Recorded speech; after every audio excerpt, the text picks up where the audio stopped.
우리 각 사람의 인생은 참 다양한 모습을 갖고 있습니다. 우리가 살아가면서 어떤 하나의 일이 잘 된다고 해서 그 뒤에 계획하는 일까지 잘 된다는 보장은 없습니다. 지금 잘 되는 일이 나중에 화가 될지, 혹은 지금 안 되는 일이 나중에 복이 될지 아무도 모르는 일이죠. 그래서 인생은 세옹지 마라 이런 표현을 하지 않습니까? 에서가 동생 야곱에게 속아서 팥죽을 먹은 이 일로 인해서 굉장히 분노하고 야곱을 죽여야 되겠다고 생각을 했습니다.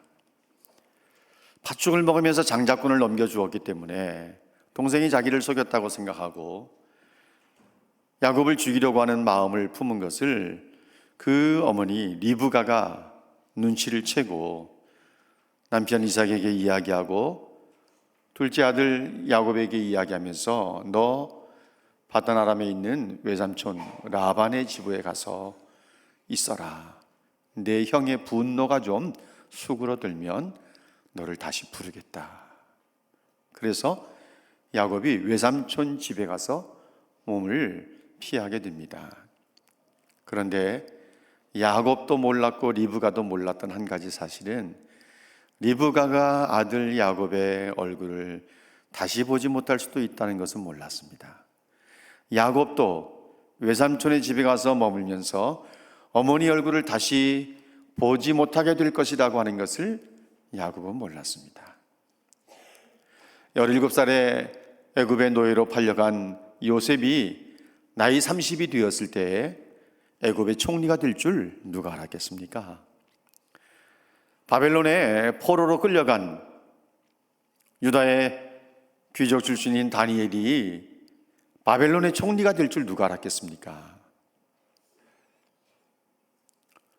바벨론의 포로로 끌려간 후대 사람이었던 모르드게가 페르시아 제국의 아하수에로 왕 시대에 총리가 될 줄 누가 알았겠습니까? 우리 인생에는 전혀 생각하지 못했던 일들이 일어납니다. 유대민족이 너무 싫어서 모르드게를 나무 위에 매달려고 높은 나무를 준비했는데 하만이 모르드게를 매달려고 준비한 그 나무에 자기가 달려 죽게 될 줄은 몰랐습니다. 인생이 그런 것 아닙니까? 잘 될 줄 알았는데 사방이 막혀서 모든 걸 포기해야 되는 경우도 생기고 정말 안 될 줄 알았는데 한순간에 요즘 아이들 말로 대박 나는 경우들도 있거든요. 압살롬이 아버지를 왕의 자리에서 밀어내고 왕의 자리를 찬탈할 때 백성들은 정말 압살롬이 다윗의 뒤를 이어서 왕이 되는 줄 알았습니다. 하지만 그에게 그렇게 자랑거리였던 그 머리로 인해서 그는 그 생명이 단축되어져 버리고 맙니다. 나무에 걸려서 요압에 의해서 죽임을 당하게 되고 압살롬의 계획은 3일 천하로 끝나버리고 맙니다. 우리는 이 다윗의 아들 압살롬의 그 인생 과정 전체를 살펴보면서 오늘 우리가 읽은 이 내용은 압살롬 생의 마지막 부분을 다루고 있는 내용인데 우리가 이 부분을 보면서 정말 우리의 인생의 끝이 아름다워야 되겠구나 하는 생각을 하게 됩니다. 하지만 예수 믿는 사람들은 인생 마지막만 아름다우면 되는 것 아닙니다. 삶의 여정이 어떻든 간에 어떻게 살아왔든 간에 마지막만 아름답게 장식하면 마치 괜찮은 것처럼 생각하는 경향들이 많이 있지만 예수 믿는 사람들의 끝도 아름다울 뿐만 아니라 인생의 과정도 아름다워야 한다는 사실을 우리는 놓치지 않아야 합니다. 물론 예수를 모르고 살던 사람이 인생 황혼기에 들어서 예수를 만나 정말 얼굴이 펴지고 마음의 평강이 생기고 늘 감사와 찬송 속에 살아가는 정말 인생의 끝이 아름답게 마감하는 경우들도 있지만 일찌감치 예수를 믿은 사람들은 그 과정이 아름다워야 되고 동시에 끝도 아름다워야 되는 것입니다. 끝이 아름다우려면 끝에 가서만 잘하면 되는 것이 아니라 과정을 아름답게 만들어 가야 자연스럽게 끝이 아름답게 되는 것 아니겠습니까? 압살롬은요, 그 인생이 패역과 탐욕에 젖어 있었던 사람입니다. 왜 압살롬이 아버지 다윗을 밀어내고 왕위를 찬탈하려고 했는가? 한마디로 말하면 그는 탐욕에 사로잡혀 살았기 때문이라고 말할 수 있습니다. 그런데 압살롬의 인생의 여정을 한번 좀 볼 필요가 있어요. 지난 과정을 쭉 살펴보면 약 10년의 과정만 보더라도 자기 친누이 다말이 암논에게 성폭행을 당할 때 아버지가 장자라고 암논에게 책망 한마디 해주지 않는 것으로 인해서 압살롬은 굉장히 서운한 마음이 있었습니다. 자기 마음을 표현하진 않았지만 마음속에 이복형을 향한 분노가 자라나기 시작했습니다. 여러분, 이 과정은 이제 여러 번 들으셨기 때문에 다 아실 텐데 2년이 지난 뒤에 양털 깎는 잔치를 열어서 암논과 왕자들을 다 초대하고 압살롬이 암논을 죽여버리고 맙니다. 그리고 압살롬은 외할아버지가 왕으로 있는 그술 땅으로 도망을 가버리죠. 거기서 3년을 보냅니다. 다행스럽게 아버지가 압살롬을 불러서 아버지 얼굴을 보겠구나 하는 기대감을 가지고 왕자의 신분을 다시 회복하겠구나 하는 그런 기대감을 가지고 예루살렘으로 왔는데 요압 장군에 의해서 전달되는 이야기는 왕께서 당신의 얼굴을 보고 싶어 하지 않습니다. 집으로 들어가십시오. 그때부터 2년 동안 압살롬은 아버지 얼굴을 보지 못했습니다. 그런 가운데 서운함과 분노는 점점점 자라기 시작합니다. 그리고 우리가 아는 것처럼 요압 장군의 보리밭을 불살라서 요압이 오게 만들고 나를 이곳에 부른 이유가 무엇이냐? 아버지가 나를 만나지 않으려고 하면 내가 그술 땅에 있는 것이 더 좋았을 뻔했다고 하면서 아버지를 나를 하여금 보게 하라고. 그래서 요압의 주선으로 다윗과 압살롬이 만나게 되면서 마음이 없는 입맞춤을 하게 되었다는 것에 대해서 말씀을 나누었습니다. 백성들은 다윗과 압살롬의 관계가 화해가 된 것으로 여겼던 것이죠. 이때부터 압살롬이 계획한 일이 뭔가 하면 반역을 준비하기 시작합니다. 반역을 준비하기 시작해요. 병거와 말들을 준비하고 자신은 말을 타면서 주변에 호위병들을 50명씩이나 무장시켜서 백성들이 보는 가운데 다닙니다. 백성들은 압살롬의 모습을 보면서 외모도 출중하거니와 그가 말을 타면서 호위병들의 호위를 받으면서 이 가는 그 모습이 다윗의 뒤를 이은 왕감이라는 생각을 하게 되는 거죠. 그리고 그는 아침 일찍이 성문 앞에 나가서 이제 상속권 문제를 가지고 재판을 받으려고 문제를 가지고 오는 사람들을 만나서 당신의 이 문제를 해결해 줄 만한 왕의 신하들이 없으니 어떻게 하면 좋겠냐고, 내가 재판관이 되면 당신의 문제를 가지고 오면 내가 정의롭게 풀어주겠다고 하면서 이 말을 들은 사람들은 왕자 앞에 무릎을 꿇고 절하려고 하는데 압살롬은 그들을 불러 일으켜 세워서 입맞춤을 하면서 백성들의 마음을 훔치기 시작했습니다. 정말 백성들의 마음이 압살롬에게 다 향하고 있을 때 그 기간이 4년이나 지났습니다. 그러니까 아버지의 부름을 받고 예루살렘으로 돌아온 지 2년 동안 아버지 얼굴을 못 보고 지냈는데 아버지와 화해한 뒤에 약 4년의 세월이 흘러가면서 그 기간 동안에 압살롬은 반역을 준비하고 있었던 것입니다. 4년이 되었을 때에 4년이 지난 뒤에 압살롬이 아버지 다윗에게, 아버지 왕이여, 내가 하나님께 서원한 것이 있습니다. 내가 헤브론에 가서 그 서원을 이루게 해 주십시오. 다윗은 다른 생각하지 않고 평안히 가라, 이렇게 말합니다. 오늘 말씀의 내용은 15장부터 18장까지의 내용이에요. 15장부터 18장까지의 내용이 압살롬의 반역을 다루고 그의 죽음을 다루고 있기 때문에 오늘 우리는 이 4장에 관계된 말씀을 함께 나누려고 합니다. 다윗은 압살롬의 말을 듣고 다른 생각하지 않고 헤브론으로 평안히 가라고 말해요. 가면서 여러분 주목해 보실래요? 15장 말씀을 한번 좀 보세요. 같이 한번 읽어보도록 할 부분이 있는데 10절을 같이 한번 읽어보겠습니다. 10절, 15장 10절 다 같이 읽습니다. 시작.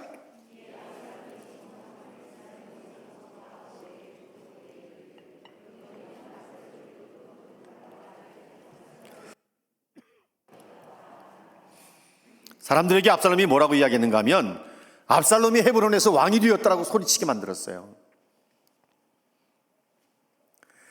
여러 백성들이 12절 말씀에 보면 반역하는 일이 커갈 때 압살롬에게로 돌아오는 백성들이 점점 더 많아지기 시작했어요.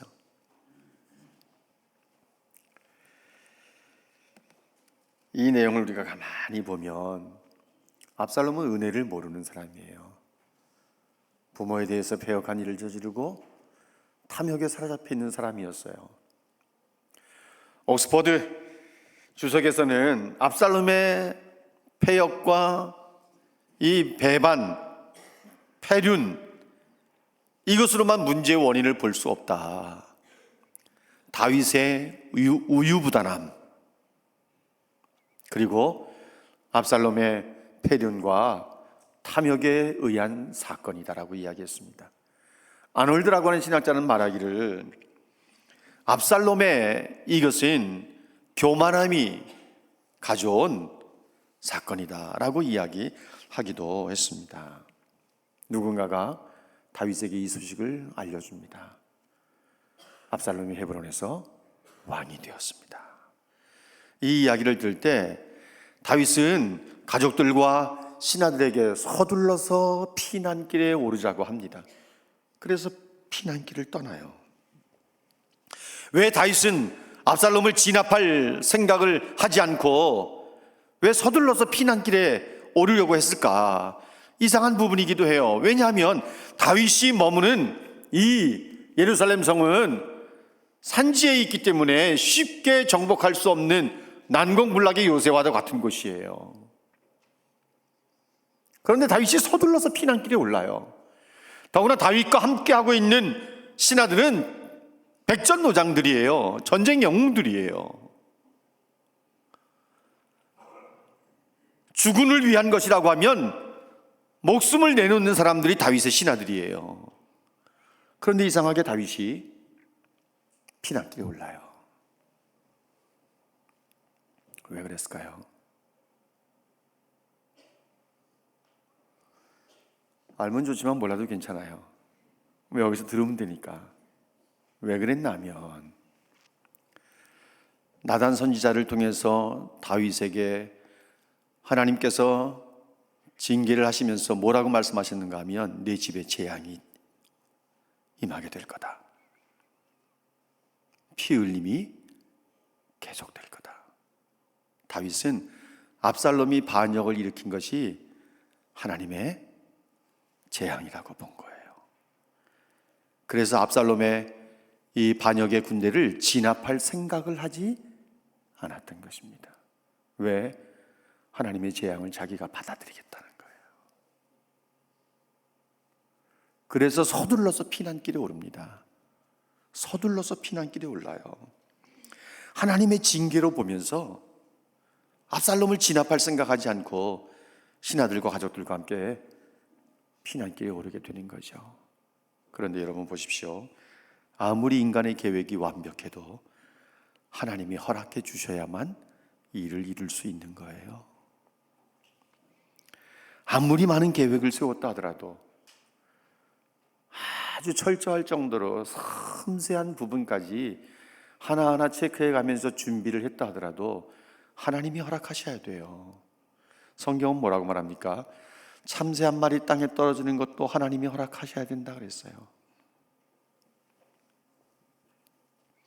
사람이 아무리 많은 계획을 세운다 하더라도 하나님이 허락하지 않으시면 이루어질 수 없는 일이에요. 압살롬의 반역에 가장 힘을 더해준 일이 있었는데 그것이 무엇인가 하면 아히도벨이라고 하는 지략가의 합류예요. 아히도벨은 다윗의 참모였습니다. 다윗이 소중히 여겼던 사람이에요. 그런데 아히도벨이 압살롬 편에 합류해요. 누군가가 다윗에게 아히도벨이 압살롬과 함께 했습니다. 전해줬을 때 다윗의 마음이 철렁했습니다. 왜냐하면 아히도벨은요, 제갈공명 같은 사람이에요. 아주 탁월한 지혜를 가지고 계략을 만들어내는 사람이 아히도벨이에요. 다윗이 아히도벨이 압살롬 편에 합류했다는 이야기를 들으면서 어떤 기도를 드린 줄 아세요? 하나님, 아히도벨의 모략을 어리석게 해주십시오 라고 기도했어요. 아히도벨이 내놓은 그 모략은요, 하나님께 받은 말씀처럼 여겨졌어요. 그만큼 아히도벨은 탁월한 사람이었어요.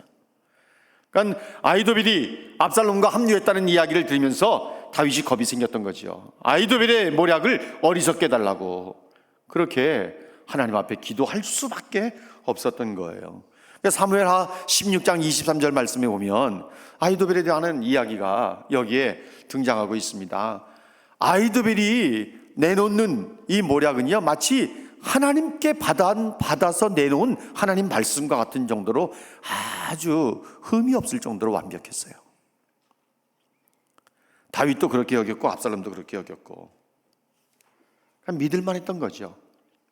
아히도벨이 압살롬 편에 서면 다윗이 큰 위기를 겪을 수밖에 없습니다.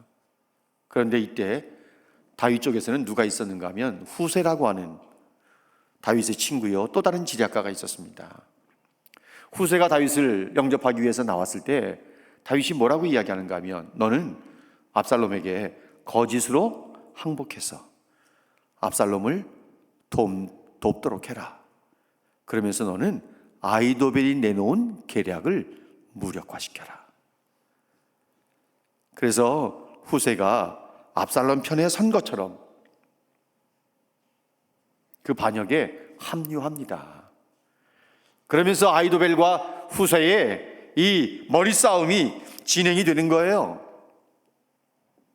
아히도벨이 압살롬에게 뭐라고 이야기하는가 하면, 12,000명의 군사를 주시면 제가 지금 당장 쫓아가서 다윗을 죽이고 모든 백성들의 마음을 왕에게로, 압살롬에게로 돌려놓도록 하겠습니다.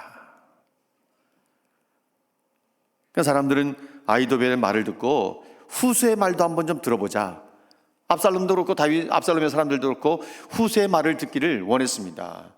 그때 후세가 뭐라고 이야기하는가 하면, 아히도벨의 계략은 적절하지 못합니다. 지금 다윗과 그의 신하들의 심정은 새끼를 빼앗긴 곰과 같을 것입니다. 마음의 분노. 더구나 그들은 전쟁의 용사들입니다. 지금 우리가 갔다가는 큰 어려움을 겪을 수 있습니다. 좀 시간을 두셨다가 왕께서, 압살롬 당신이 직접 군대를 이끌고 전쟁에 나가십시오, 이러는 거예요. 이것은 후세가 압살롬의 교만한 마음을 툭 건든 거죠. 군대를 거느리고 압살롬이 전쟁에 당당하게 나가면 그 모습이 얼마나 폼나겠습니까? 압살롬에게 그런 교만한 마음이 있는 거예요. 백성들에게 괜찮게 보이고 싶은 마음이 있었던 것이죠. 후세가 이 마음을 툭 건드려서 충동을 한 거예요. 그러니까 압살롬의 사람들이 후세의 계략이 아히도벨의 계략보다 뛰어나다고 생각을 했어요. 그런데 실제로는 아히도벨의 계략이 훨씬 뛰어난 겁니다. 정말 12,000명의 군사를 이끌고 다윗을 치러 갔다면 다윗의 군대가 패했을 가능성이 더 많아요. 근데 어떻게 후세의 계략을 받아들입니까? 이 전쟁에 누가 개입하셨어요? 왜냐하면 여호와께서 압살롬에게 화를 내리시려고 아히도벨의 계략을 후세를 통해서 무력화시키게 만드신 거예요. 압살롬의 사람들이 듣기에 아히도벨의 계략보다 후세의 계략이 더 낮게 들리게 만든 거예요. 그것이 말씀드린 것처럼 압살롬의 교만한 마음을 후세가 역으로 이용하게 된 거죠. 결국 압살롬은 아히도벨의 좋은 계략을 버리고 후세의 계략을 따르게 되는데 그 일로 인해서 아히도벨도 잃어버리고 자신은 그 전쟁에서 목숨을 잃어버리게 되는 것입니다. 아무리 많은 계획이 있어도 하나님이 인도하지 않으시면 목적지 갈 수 없습니다. 그래서 잠언 16장 9절 말씀에 뭐라고 말씀하셨습니까? 사람이 마음으로 자기의 길을 계획할지라도 그의 걸음을 인도하시는 이는 하나님이시라고 말씀하고 있습니다. 아무리 많은 계획을 세우고 아무리 많은 완벽하다고 할 정도의 계획이 세워졌다 하더라도 하나님께서 인도해 주지 않으시면 어느 누구도 성공하거나 승리하는 삶을 맛볼 수는 없는 거예요. 예레미야 10장 23절 말씀에 이런 말씀이 있습니다. 사람의 길이 자기에게 있지 않다. 걸음을 지도함이 걷는 자에게 있지 않다고 했습니다. 이것을 새 번역에서는 쉽게 번역했는데 뭐라고 이야기한 줄 아세요? 주님, 사람이 자기 운명의 주인이 아니라는 것을 내가 이제 깨달았습니다. 이렇게 번역했어요. 여러분, 내 인생이 누구 것이에요? 내 인생이 누구 것이에요? 노래는 알잖아요. 내 인생은 나의 것. 어리석은 사람들의 이야기죠. 내 인생 나의 것 아니에요. 내 인생의 주인은 내가 아니라는 것을 우리가 분명히 알아야 돼요. 하나님이세요. 그래서 잠언 16장 3절에 뭐라고 말씀합니까? 너의 행사를, 너의 모든 하고자 하는 일을 하나님께 맡겨라. 그리하면 네가 경영하는 것이 이루어지리라. 여러분, 아내가 예수를 잘 믿고 신앙이 있고 기도하는 사람이라면 아내의 도움을 받으시기를 바랍니다. 여보, 기도 좀 해. 요즘 왜 새벽 기도 안 나가니? 새벽 기도 좀 나가라. 말 한 번씩 해주세요. 정신 번쩍 차리고 새벽 기도 좀 나오게. 신앙이 있으면 자기 신앙으로 하나님 앞에 가까이 나갈 수 있어요. 그렇지만 그 신앙이 따라오지 않으면 신앙 있는 사람에게 기도 도움을 요청하고 기도 부탁을 하고 가장 가까운 아내가 신앙이 있으면 나를 위해서 기도해달라고 말씀도 하시고 하나님께 맡겨보세요. 하나님은 약속에 신실하신 분이세요. 반드시 이루시는 분이세요. 구하면 하나님께서 주신다고 말씀하고 있지 않습니까? 찾으면 찾아낸다고 말씀하고 있지 않습니까? 두드리면 열린다고 말씀하지 않으셨습니까? 너희가 아들이 있는데 떡을 달라면 돌을 줄 아버지가 어디 있겠으며 생선을 달라고 하는데 뱀을 줄 아버지가 어디 있겠느냐? 악한 자라도 자식에게는 좋은 거 줄 줄 아는 것이 부모 심정이에요. 하물며 하늘에 계신 너희 아버지께서 구하는 자에게 좋은 거 주시지 아니하겠느냐? 이것이 마태복음 7장 7절에 이하 있는 말씀이 아니지 않습니까? 말씀이지 않습니까? 그러니까 우리가 하나님 앞에 맡기는 거예요. 너의 행사를 여호와께 맡겨라. 그리하면 네가 경영하려고 하는 것이 이루어진다. 이것이 하나님의 말씀인데 평범한 진리, 예수 믿는 사람들에게는 평범한 진리예요. 그런데 자꾸 놓쳐요. 이 귀한 진리, 평범하게 너무나 잘 알고 있다고 생각되는 말씀이기 때문에 평범하다고 생각할 수 있는데 자꾸 놓쳐요. 압살롬은 그의 자랑이던 머리 때문에 허무하게 목숨을 잃게 됩니다. 여러분, 18장 1절 말씀부터 전쟁이 벌어지게 되는데요. 전쟁이 벌어지게 돼요. 다윗의 군대와 압살롬의 군대가 마주해서 싸움을 시작하는데 시작하자마자 압살롬의 군대가 깨져요. 이스라엘 군대라고 하면 다윗의 군대인데 다윗의 군대와 압살롬의 군대가 마주했을 때 압살롬의 군대가 완전히 깨지고 말아요. 2만 명이나 되는 사람들이 목숨을 잃어요. 이것이 사무엘하 18장 7절에 있는 말씀입니다. 이스라엘 백성이 압살롬의 군대를 말하는 거예요. 다윗의 부하들에게 패하니까 그날 전사자만, 그날 그곳에서 죽은 전사자만 2만 명이에요. 그런데 어떻게 죽은 줄 아세요? 어떻게 죽었는가 하면 수풀에서 죽은 자가 칼에 죽은 자보다 많다 그래요. 압살롬을 죽인 다음에 숲에 있는 구멍에 압살롬을 던지고 돌 무더기를 쌓았다고 성경은 말씀하고 있거든요. 그 숲에, 그래서 숲에 죽었다? 아니 뭐 숲이 식인 숲이 있었나? 이런 생각할 수 있어요. 도대체 무슨 뜻인지 여러 해석들이 있습니다만은 압살롬이 숲에 있는 구멍에 던져져서 결국은 돌무더기를 쌓아 무덤을 만들었는데, 그렇게 되어진 것을 보면 이 숲에는 어쩌면 그 숲에 늪지대가 있었을 것이라고도 해석을 하기도 하고, 그 숲에 많은 구멍들이 있어서 그 깊은 구멍에 빠져서 병사들이 죽임을 당했을 것이라고 말하기도 하고. 그런데 우리는 이것도 추론해 볼 수 있고 저것도 추론해 볼 수 있지만 가장 좋은 생각은요, 하나님이 이 전쟁에 개입하신 거예요. 숲에 의해서 죽임을 당했다고 하는 것이 무엇을 의미하는지 우리는 정확하게 모르지만 하나님께서 이 전쟁에 개입하셔서 이 전쟁을 다윗의 승리로 만들어 주신 거였어요. 그날에 2만 명이나 되는 압살롬의 군대가 목숨을 잃게 된 거예요.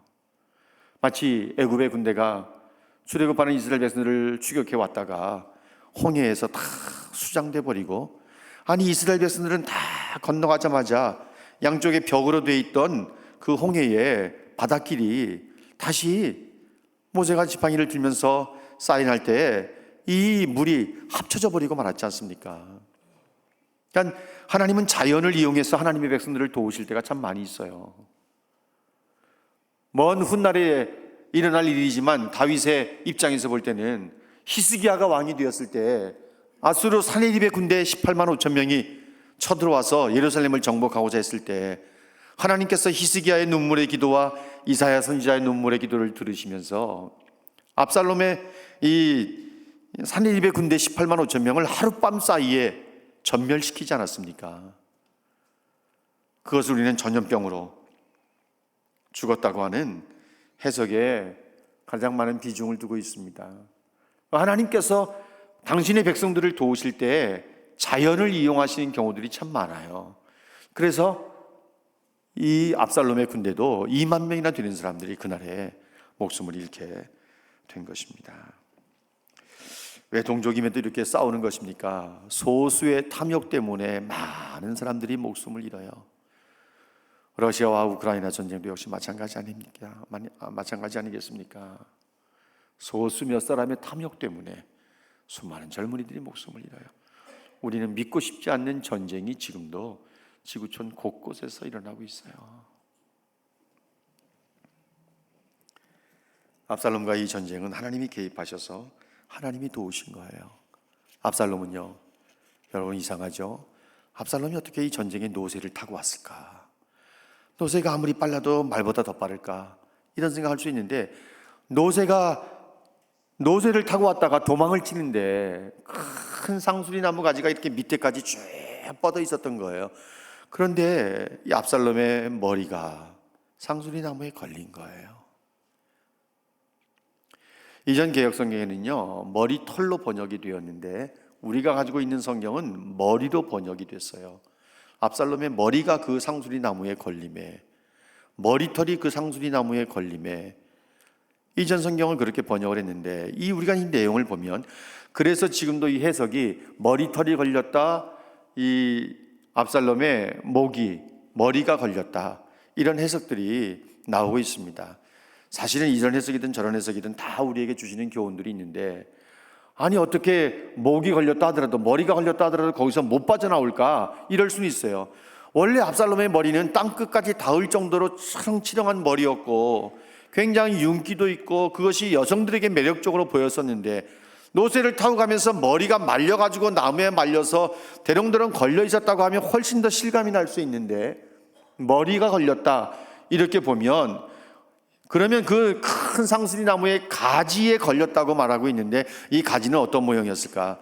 우리 새총을 연상해 보십시오. 새총과 같은 그런 가지 형상에 압살롬이 목에 걸린 거예요. 그래서 뺄 수도 없는, 노새가 빨리 달려가면서 압살롬이 목이 가지에 걸렸기 때문에 빠질 수도 없는 그런 상황에 놓였다는 거예요. 이것이 요압에게 전달되었고, 요압은 작은 창 3개를 가지고 압살롬의 심장을 뚫어버리고 맙니다. 그리고 요압과 함께했던 10명의 젊은이들이 압살롬을 완전히 죽여서 숲에 있는 큰 구멍에 던져버리고 돌무더기를 쌓아버리고 맙니다. 모든 사람들의 선망의 대상이었던 압살롬의 머리, 그의 머리털, 그것이 그의 발목을 잡을 줄이야 누가 알았겠습니까? 여러분, 인생 살면서 자랑할 것 아무것도 없어요. 정말 자랑할 것 아무것도 없답니다. 우리 인생, 건강, 재물, 아무것도 자랑할 것이 없습니다. 모든 것은 한순간이 될 수 있어요. 모든 것은 허무하다고 할 정도로 한순간이 되어버릴 수 있어요. 오늘 말씀에 보면 9절과 10절 말씀에 반복해서 머리가 매달렸다 이렇게 말하고 있습니다. 이 말씀을 해석하면서 신명기 21장 23절 말씀에 나무에 달린 자마다 저주를 받은 것이니라 라고 하는 말씀을 적용해서 이 말씀을 풀어가는 학자들도 있습니다.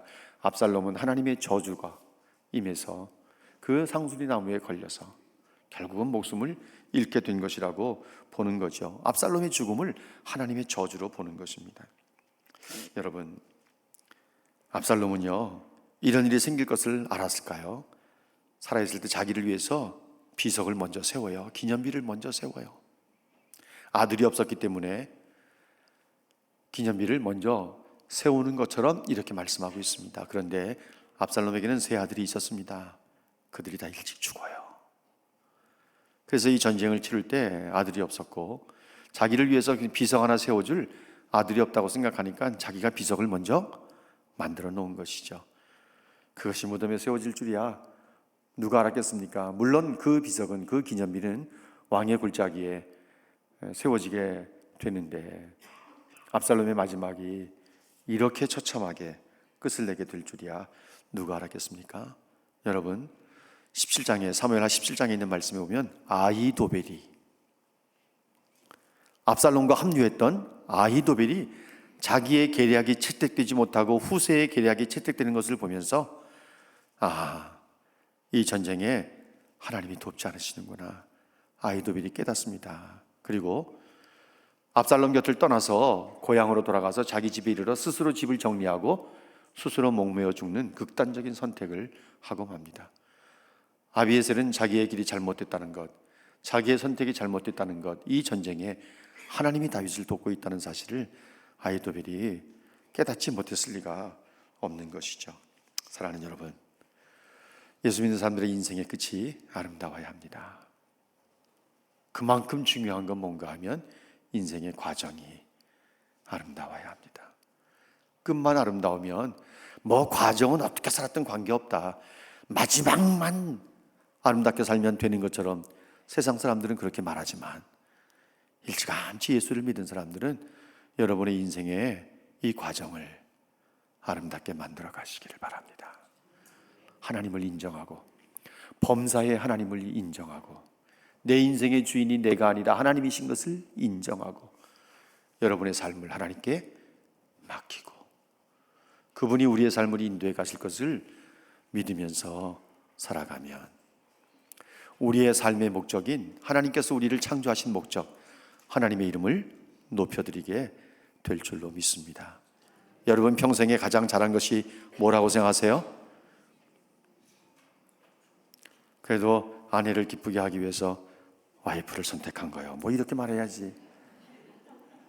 당신 인생에 가장 복된 일은 뭘까요? 그러면 남편 선택한 거예요. 뭐 이렇게 말해야 그래도 사는 재미가 있고 좀 맛도 있고 그러지.